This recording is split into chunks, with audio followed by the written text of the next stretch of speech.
ದೇವಾಲಯಗಳು ನಾಡಿನ ಸಾಂಸ್ಕೃತಿಕ ಹಾಗೂ ಧಾರ್ಮಿಕ ಐತಿಹ್ಯವನ್ನು ಸಾರಿ ಹೇಳುತ್ತವೆ. ಇಂತಹ ದೇವಾಲಯಗಳ ಪೈಕಿ ಸುಮಾರು 1000 ವರ್ಷಗಳಿಗೂ ಹಿಂದಿನ ಮಡಿಕೇರಿಯ ಗುರುಭ್ಯೋ ಮುನೀಶ್ವರ ಸನ್ನಿಧಿಯು ಒಂದು.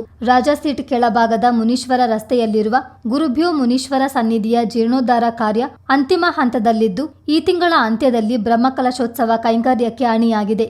ಅಷ್ಟಮಂಗಲ ಪ್ರಶ್ನೆಯಲ್ಲಿ ಸನ್ನಿಧಿಯು 1200 ವರ್ಷಗಳಿಗೂ ಹಳೆಯದು ಎಂದು ತಿಳಿದು ಬಂದಿದೆ. ನಗರಸಭೆಯಲ್ಲಿ ಪ್ರತಿನಿಧಿಯಾಗಿದ್ದ ದಿವಂಗತ ಎಸ್.ಸಿ. ಸುಬ್ರಮಣಿ ಮತ್ತು ಕುಟುಂಬಸ್ಥರು ಸೇರಿ ಈ ಸನ್ನಿಧಿಯ ಅಭಿವೃದ್ಧಿಗೆ ಶ್ರಮಿಸುತ್ತಿದ್ದಾರೆ.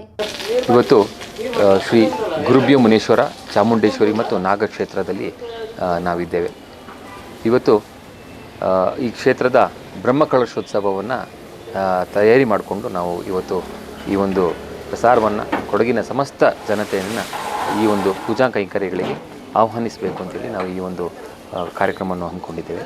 ಬಹುಶಃ ಒಂದು 1200 ವರ್ಷದ ಒಂದು ಇತಿಹಾಸವನ್ನು ಹೊಂದಿರತಕ್ಕಂಥ ದೇವಾಲಯ. ಆವಾಗ ಇಲ್ಲಿ ದೇವಾಲಯದ ನಿರ್ಮಾಣ ಏನಾಗಿರಲಿಲ್ಲ. ಒಂದು ಸಂಪಿಗೆ ಮರದ ಕೆಳಗೆ ಮುನೀಶ್ವರನ ಒಂದು ವಿಗ್ರಹವನ್ನು ಇಟ್ಟು ಪೂಜೆ ಮಾಡ್ತಾಯಿದ್ರು. ಇಲ್ಲಿನ ಯಾದವ ಸಮುದಾಯ ಆಗ್ಬೋದು, ಮಡಿವಾಳ ಸಮುದಾಯ ಆಗ್ಬೋದು, ಸಾರ್ವಜನಿಕರು ಎಲ್ಲರೂ ಇಲ್ಲಿ ನೆಲೆಸಿರ್ತಕ್ಕಂಥ ಎಲ್ಲ ಸಮುದಾಯದ ಬಾಂಧವರು ಇಲ್ಲಿ ಪೂಜೆಯನ್ನು ಮಾಡ್ತಾ ಇರುವಂಥದ್ದು ಐತಿಹ್ಯ ಇದೆ.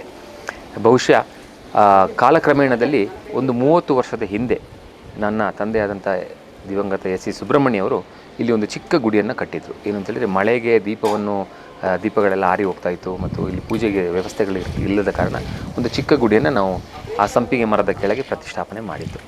ಸೊ 2018ಕ್ಕೆ ಏನು ನಮಗೆಲ್ಲ ಗೊತ್ತಿದೆ, ದೊಡ್ಡ ಮಳೆಯ ಒಂದು ಹೊಡೆತದಿಂದ ನಮಗೆ ಇಲ್ಲಿ ನಮ್ಮ ಮರ ಗಾಳಿಗೆ ಸ್ವಲ್ಪ ಶಿಥಿಲಾವಸ್ಥೆಗೊಂಡು ದೇವಾಲಯದ ಮೇಲೆ ಸ್ವಲ್ಪ ಬಿದ್ದು ದೇವಾಲಯ ಸ್ವಲ್ಪ ಶಿಥಿಲ ಆಗಿತ್ತು.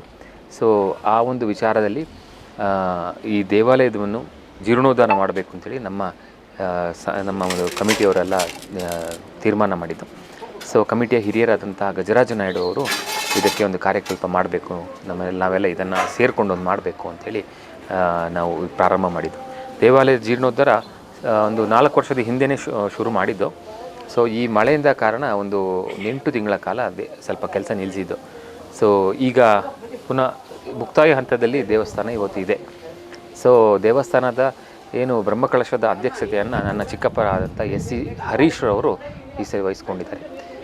ಹಾಗೆ ಏಪ್ರಿಲ್ 29, ಏಪ್ರಿಲ್ 30 ಮತ್ತು ಮೇ 1 ಈ 3 ದಿನಗಳ ಕಾಲ ದೇವಾಲಯದಲ್ಲಿ ಬ್ರಹ್ಮಕಲಶೋತ್ಸವ ನಡೆಯಲಿಕ್ಕಿದೆ. ಸಮಸ್ತ ಕೊಡಗಿನ ಬಂದವರು ಬಂದು ಈ ಒಂದು ದೇವಾಲಯದ ಬ್ರಹ್ಮಕಲಶೋತ್ಸವದಲ್ಲಿ ಪಾಲ್ಗೊಳ್ಳಬೇಕು ಅಂತೇಳಿ ನಮ್ಮಲ್ಲಿ ಸವಿನಯ ವಿನಂತಿ. ಶ್ರೀ ಗುರುಭ್ಯೋ ಮುನೀಶ್ವರ ಚಾಮುಂಡಿ ಹಾಗೂ ನಾಗನ ನೆಲೆಯಿರುವ ಸನ್ನಿಧಿಯನ್ನು ಸುಮಾರು 60 ಲಕ್ಷ ವೆಚ್ಚದಲ್ಲಿ ಜೀರ್ಣೋದ್ಧಾರ ಮಾಡಲಾಗ್ತಿದೆ ಎಂದು ಸಮಿತಿ ಅಧ್ಯಕ್ಷ ಮಹೇಶ್ ಚಿತ್ತಾರಕ್ಕೆ ತಿಳಿಸಿದರು.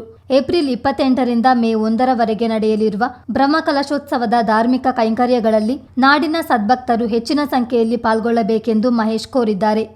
ಅಷ್ಟಮಂಗಲ ಪ್ರಶ್ನೆಯ ಪ್ರಕಾರ ಜೀರ್ಣೋದ್ಧಾರ ಮಾಡಬೇಕು ಅಂತೇಳಿ ಬಂತು. ಅದರಲ್ಲಿ ಮುನೇಶ್ವರ ಪ್ರಧಾನ ಕ್ಷೇತ್ರವಾಗಿ, ಹಾಗೆ ಅದರ ಪಕ್ಕದಲ್ಲಿ ಚಾಮುಂಡೇಶ್ವರಿ ದೇವಿಯ ಒಂದು ಪ್ರತಿಷ್ಠಾಪನೆ ಮತ್ತು ನಾಗದೇವರ ಒಂದು ಪ್ರತಿಷ್ಠಾಪನೆ, ಹಾಗೆ 3 ಗುಡಿಗಳು ಇಲ್ಲಿ ನೆಲೆಸಬೇಕು ಅಂಥೇಳಿ ಬಂದ ಕಾರಣ ನಾವು ಅದನ್ನು ಮುಂದುವರಿಸ್ಕೊಂಡು ಬಂದಿದ್ದೀವಿ.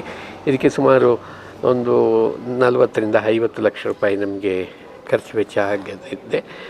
ಹಾಗೆ ಅದು ಮಾಡ್ಕೊಂಡು ಬಂದಾಗೆ ಅದು ಮಾಡಿದಷ್ಟು ಹಾಗೆ ಬೆಳ್ಕೊಳ್ತಾ ಬಂತು. ಈಗ ಭಕ್ತಾದಿಗಳೆಲ್ಲರೂ ಸೇರಿ ನಮ್ಮ ಮುನೀಶ್ವರ ಒಂದು ಟ್ರಸ್ಟಿಂದಾಗಿ ಇದನ್ನು ಈಗ ತಾರೀಕು ನಾವು 29, 30 ಮತ್ತು 1 ಮೇ 1ರಂದು ಬ್ರಹ್ಮಕಲಶೋತ್ಸವವನ್ನು ಮಾಡಬೇಕು ಅಂತೇಳಿ ತೀರ್ಮಾನಿಸಿದ್ವಿ. ಅದಕ್ಕೆ ನಗರದ ಎಲ್ಲ ಭಕ್ತಾದಿಗಳು ಬಂದು ಸೇರಿ ತಮ್ಮ ತನು ಮನ ಧನ ಸಹಾಯ ಮಾಡಿ ಈ ಕಾರ್ಯಕ್ರಮವನ್ನು ಯಶಸ್ವಿಗೊಳಿಸಬೇಕಾಗಿ ಕೇಳಿಕೊಳ್ತೇವೆ. ಬೃಹತ್ ಮರದ ಬುಡದಲ್ಲಿ ಸಣ್ಣ ಗುಡಿಯ ರೂಪದಲ್ಲಿದ್ದ ಸನ್ನಿಧಿ ಇಂದು ಪೂರ್ಣ ಪ್ರಮಾಣದ ದೇವಾಲಯವಾಗಿ ರೂಪುಗೊಂಡಿದೆ. 2018ರಲ್ಲಿ ಪ್ರಕೃತಿ ವಿಕೋಪ ಸಂದರ್ಭ ಬೃಹತ್ ಮರ ಬಿದ್ದು ದೇಗುಲಕ್ಕೆ ಹಾನಿಯಾಗಿತ್ತು. ಆನಂತರ ದೇವಾಲಯದ ಆಡಳಿತ ಮಂಡಳಿ ಜೀರ್ಣೋದ್ಧಾರಕ್ಕೆ ನಿರ್ಧರಿಸಿತು. ಚಿತ್ತಾರ ನ್ಯೂಸ್, ಮಡಿಕೇರಿ.